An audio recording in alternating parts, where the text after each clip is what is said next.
sur France Maghreb et France Maghreb 2. Bienvenue dans le Grand Forum sur votre radio France Maghreb. France Maghreb 2, c'est votre rendez-vous de liberté d'expression tous les jours entre 16h et 18h. Et je vous le disais donc avant la pub, on va accueillir Mehdi Benfresh. Bonjour Mehdi. Bonjour à toute l'équipe et à tous les auditeurs. J'espère que j'ai bien prononcé votre nom, hein. Benfresh, c'est ça ? Mehdi Benfresh. Ouais, c'est ça, Benfresh. Alors, on a tenu à vous faire passer dans le Grand Forum parce que vous avez la spécificité d'avoir un parcours un petit peu particulier, une histoire un peu particulière à nous raconter avec votre pays d'origine qui est la Tunisie.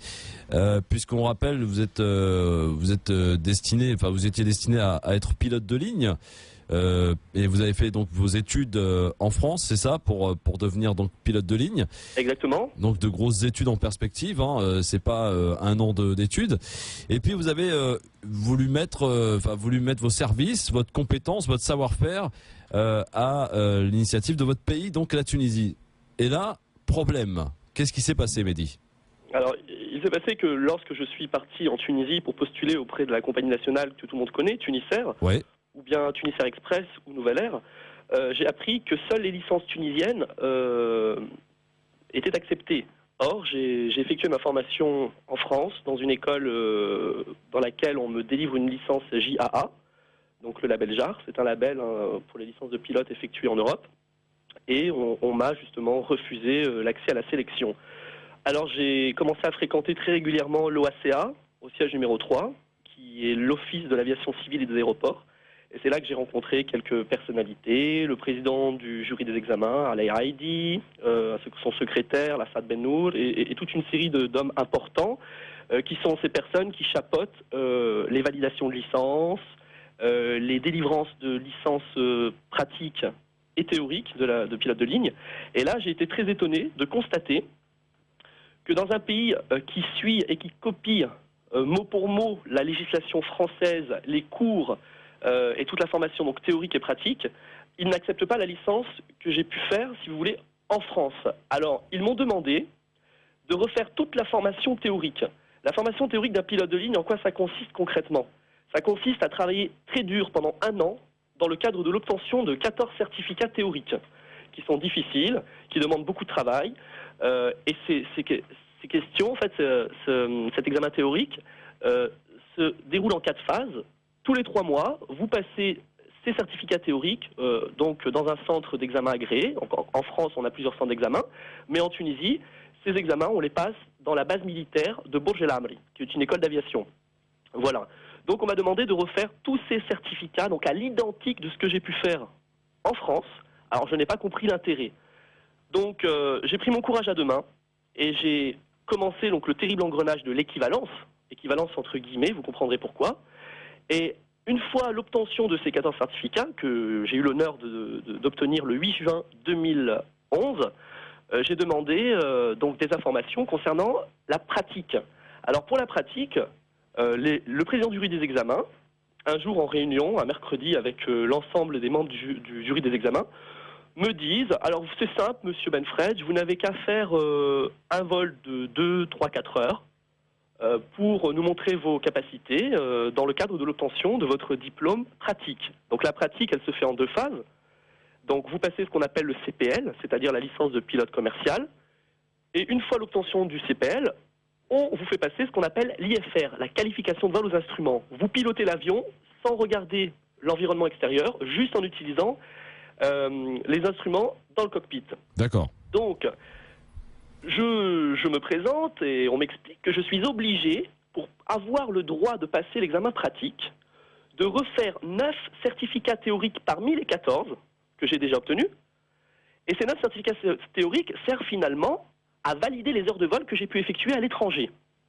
Alors, je leur demande, mais monsieur, pourquoi me demandez-vous de refaire 9 certificats théoriques alors que mes 14 certificats englobent ces 9 certificats ? Ouais. À quoi bon ? Donc, à force de me battre, ils ont fini par céder. Et là, ils m'ont dit, ne vous inquiétez pas, vous allez passer uniquement le test en vol, on vous donne notre accord. Bon, alors déjà, vous comprenez, ça change. cloche. Ouais. Ensuite, étant donné que l'heure de vol est assez chère, donc elle est de l'ordre de 350 € l'heure de vol. D'accord. Vous comprenez bien que quand on vous demande de refaire une dizaine d'heures, 3500 € en une semaine, c'est quand même un prix conséquent. Donc, ne voulant pas m'aventurer dans des frais supplémentaires, parce qu'une formation de pilote de ligne coûte excessivement cher, plus de 70 000 € sur le marché actuellement, je leur demande, messieurs, qu'est-ce qui m'attend après le CPL? Que dois-je faire? Alors on me dit, vous passez l'examen IFR. Mais comme l'État tunisien est un État souverain, vous êtes dans l'obligation de respecter la législation de juillet 2003, qui consiste, dans le cadre d'une formation modulaire, de refaire la totalité des heures de vol. Coût de l'opération, 12 000 €.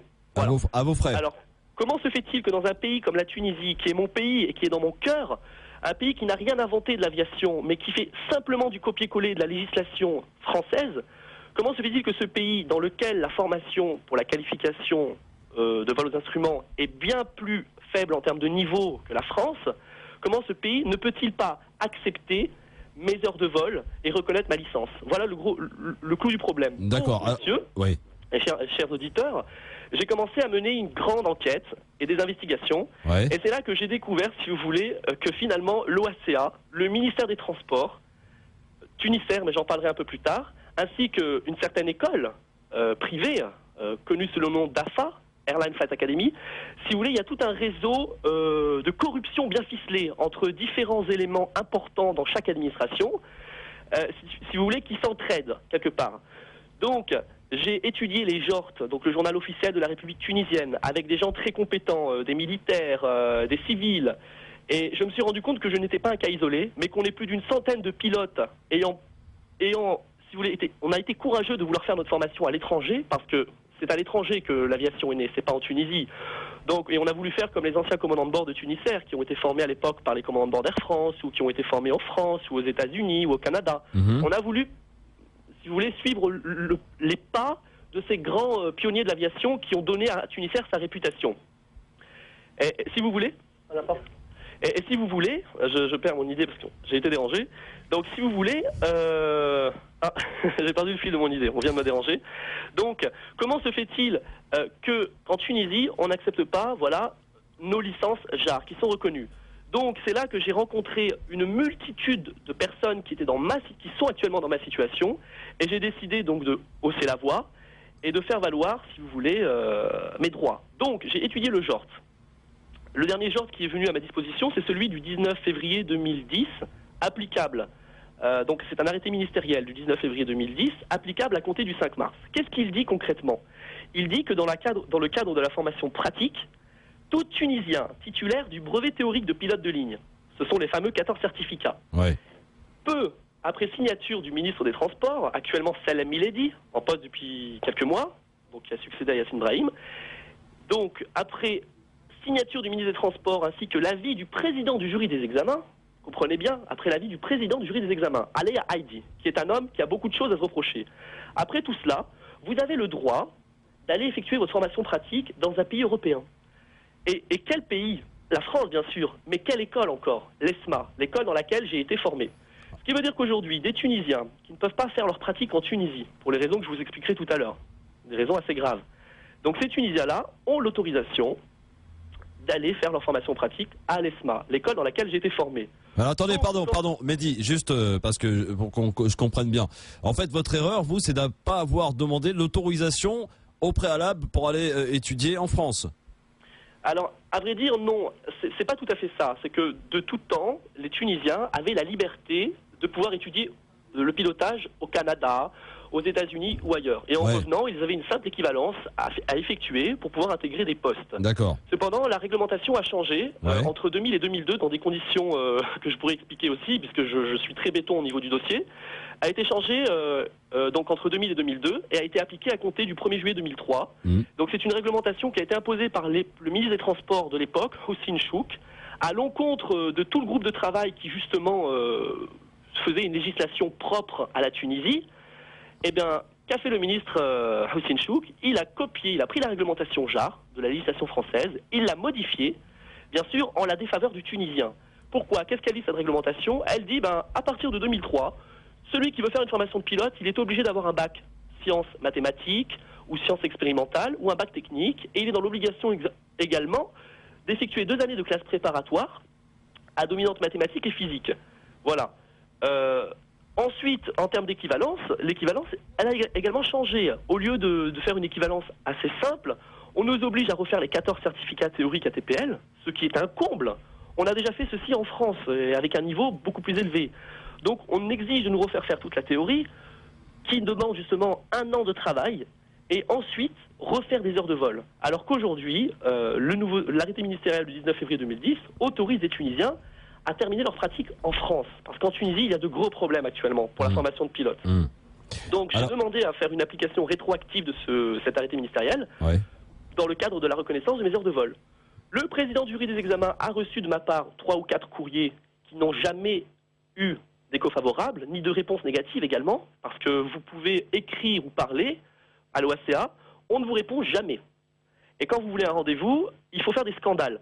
Donc on s'est battu avec une équipe de copains qui ont fait la même, qui sont tunisiens, tout comme moi, qui vivent en Tunisie, qui ont toute leur famille en Tunisie, et qui se retrouvent aujourd'hui avec un diplôme qui leur a coûté plus de 100 000 €, dans l'incapacité de travailler, avec des justifications de la part du ministère des Transports et de l'OACA, sous la forme de quelques phrases. Rentrez en France, vous n'avez pas d'avenir en Tunisie. Ah, désolé, mais vous avez une formation de pilote, c'est vrai. Vous avez aussi un bac+2, mais le bac+2 a été fait postérieurement à votre formation. Alors, Mehdi, pour qu'on comprenne bien, quel est pour vous, comment expliquez-vous l'intérêt de ces bâtons que l'on vous met à vous et donc cette centaine de personnes qui sont dans votre cas, des pilotes qui sont, rappelons-le, pour ceux qui viennent de nous rejoindre, formés en France. Et c'était le cas d'ailleurs, vous le rappeliez tout à l'heure, des anciens commandants de chez Tunisair ont été également formés en France.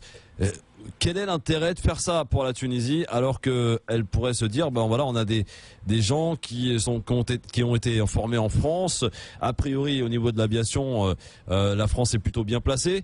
Quel est l'intérêt